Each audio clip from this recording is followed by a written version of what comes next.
और रोने लगे। जैसे ही सुनीति ने ध्रुव जी को रोते हुए देखा तो कहा, बेटा क्या हुआ, क्यों रो रहे हो? तो ध्रुव जी महाराज कहते हैं कि माँ, छोटी माँ कहती है कि जाओ जाकर परम पिता परमात्मा की तपस्या करो और उनसे वरदान मांगो। तो सुनीति अपने पुत्र को समझाती है, यानी सुनीति ने ध्रुव जी महाराज से कहा कि बेटा, तेरी माँ कोई गलत विचार थोड़ी दे रही है, कोई गलत बात थोड़ी सिखा रही है, अच्छे ही तो कह रही है। जाओ और जाकर भगवान की तपस्या करो। तमेव वस्साशयभिर्तवशलम् मुमुक्षुभिर्मृग्यपदाब्जपद्धतिम् अनन्यभावे निजधर्मभाविते मनस्यवस्थाप्य भजस्व पुरुषम्। ध्रुव जी महाराज से सुनीति ने कहा, जाओ जाकर भगवान की तपस्या करो। ध्रुव जी महाराज अपनी माँ की आज्ञा मानते हैं और भगवान की तपस्या करने के लिए निकल जाते हैं। भगवान की तपस्या करने के लिए निकल गए। रास्ते में नारद जी महाराज मिले। नारद जी ने कहा, बेटा कहाँ जा रहे हो? भगवान की तपस्या करने जंगल में। पागल हो गए हो? तुम्हें पता है जंगल में कितने बड़े बड़े जानवर रहते हैं। अगर तुमने भगवान की तपस्या की और कहीं कोई जानवर आया तुम्हें खा गया, फिर तुम क्या करोगे? तो ध्रुव जी महाराज ने नारद जी से कुछ नहीं कहा। ध्रुव जी महाराज नारद जी से कुछ नहीं कहते हैं, बस नारद जी से इतना ही कहते हैं कि कुछ भी हो, मेरे साथ कुछ भी हो, लेकिन मैं भगवान का भजन करना नहीं छोड़ूंगा, तपस्या तो मैं करके रहूंगा। अरे जिनकी तपस्या करूंगा उनको मेरी चिंता नहीं होगी, वो मेरी रक्षा नहीं करेंगे। इतना कहकर ध्रुव जी महाराज आगे बढ़ने लगे। नारद जी ने कहा, बेटा मैं तुम्हारे इस वचन को सुनकर बड़ा प्रसन्न हूँ, जाओ मुझसे एक मंत्र ले जाओ, ओम नमो भगवते वासुदेवाय। इसी मंत्र का तुम्हें जाप करना है और इसी मंत्र के जाप से तुम्हें तपस्या करनी है। और ध्रुव जी महाराज उस मंत्र को लेकर जाते हैं और ध्रुव जी महाराज ने मधुवन में जाकर भगवान की घोर तपस्या की। 6 महीने घोर तप किया। प्रथम यमुना जी में आचमन स्नान किया। 1 महीना 3 रात बीच करके बेर और कैथ खाकर तपस्या की। फिर दूसरे महीने में 1 महीना 6 दिन रुक करके सूखा घास पत्ता खाकर भगवान का भजन किया। तीसरे महीने में 9 दिन रुक करके जल पीकर भजन किया। चौथे महीने में 12 दिन रुक करके वायु पीकर भगवान का भजन किया।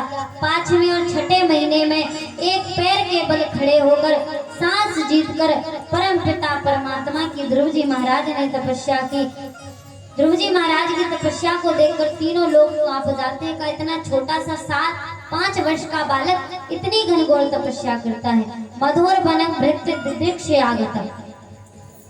ध्रुव जी महाराज वहाँ तपस्या कर रहे थे। भगवान को पता चला। भगवान ने कहा, मैं खुद दर्शन देने के लिए जाऊंगा। और भगवान श्री हरि ध्रुव जी महाराज को जब दर्शन देने के लिए आए और जैसे ही दर्शन देने के लिए आते हैं तो ध्रुव जी महाराज नेत्र बंद करे हुए हैं, क्योंकि वो भगवान का स्वरूप अंदर देख रहे हैं। भगवान ने कहा, ये नेत्र ऐसे तो खोलेंगे। भगवान ने उनके अंदर से अपना स्वरूप खींच लिया। अपना स्वरूप भगवान उनके अंदर से खींच लेते हैं।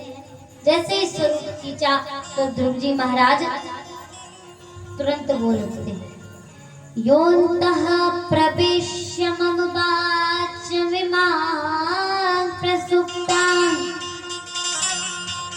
संजीवयत्यखिल शक्तिधरा स्वधाम्ना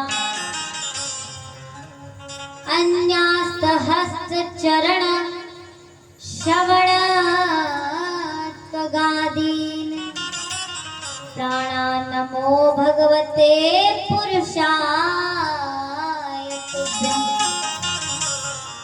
गुरु जी कहते हैं कि प्रभु आप सर्वशक्तिमान हैं, सबसे परे हैं, इसलिए मैं बारंबार आपको प्रणाम करता हूँ। उसके बाद भगवान श्री हरि ने ध्रुव जी महाराज से कहा कि तुम खूब राजपाट करोगे, जिसके लिए तुम यहाँ आए हो, जिसके लिए तुमने तपस्या की है। तो महाराज ध्रुव जी महाराज से भगवान कहते हैं कि तुमने खूब तपस्या की, खूब घनघोर तपस्या की है, इसलिए तुम राजपाट भी संभालोगे। तुम्हारा भाई उत्तम शिकार खेलने जाएगा, यक्षों के द्वारा मारा जाएगा, उसकी माँ उसे ढूंढते हुए जाएगी, वो भी दामाद में प्रवेश करके मृत्यु को प्राप्त हो जाएगी। तुम राज्य करोगे, उसके बाद जो किसी को नहीं मिलता वह ध्रुव तारा मैं तुम्हें प्रदान करता हूँ। इस प्रकार से भगवान ने कहा। ध्रुव जी रास्ते में गए, सोचने विचार करने लगे कि बताओ, भगवान आए और मैंने भक्ति का वरदान नहीं मांगा। उसके बाद ध्रुव जी महाराज राजपाट संभालते हैं। यक्षों ने भाई को मार डाला, यक्षों से युद्ध करते हैं। माँ, छोटी माँ थी, वो दावानल में प्रवेश करके मृत्यु को प्राप्त हो गई और ध्रुव जी महाराज शरीर सहित मृत्यु के सिर पर पैर रखकर ध्रुव तारे में प्रवेश कर जाते हैं। महाराज कहते हैं, जो इस ध्रुव चरित्र को सुनता है उसे भगवान की भक्ति का वरदान अपने आप ही प्राप्त हो जाता है और भक्ति से तो क्लेश दूर होते हैं, भगवान की भक्ति मिलती है। जो भी ध्रुव जी महाराज का चरित्र श्रवण करता है, महाराज कहते हैं, ध्रुव सगलानी जपेऊ हरि नाम,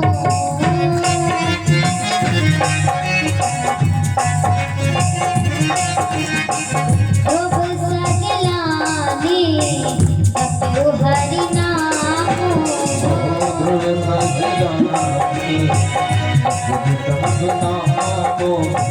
पायऊ अचल अनुपम